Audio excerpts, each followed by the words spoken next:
Hi guys, welcome back. In today's video I'm gonna show you how to invite your friends to your Discord server, and trust me, there is nothing complicated. Just make sure to watch this video all the way to the end to learn how to do it.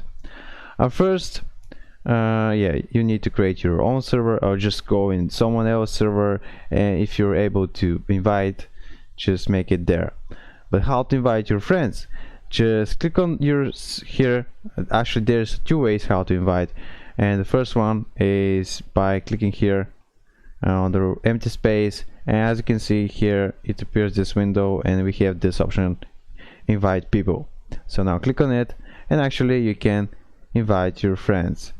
Let's invite this boomer here, and now he received invitation from us, as you can see, and now if he wants, he will join.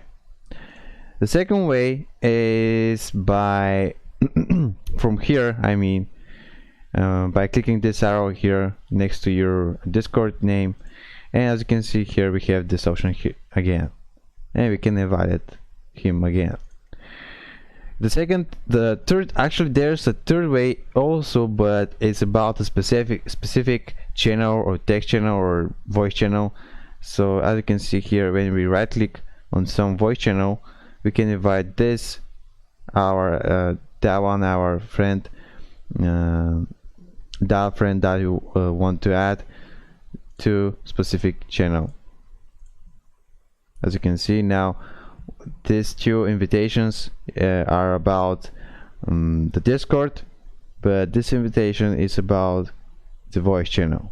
So yeah, and that was it. If you're finding this video helpful, you can give it a like, and also don't be ashamed to leave your questions, to leave your problems down below the video. And sorry about my bad English, and I improve myself. And yep, see you next video. Bye.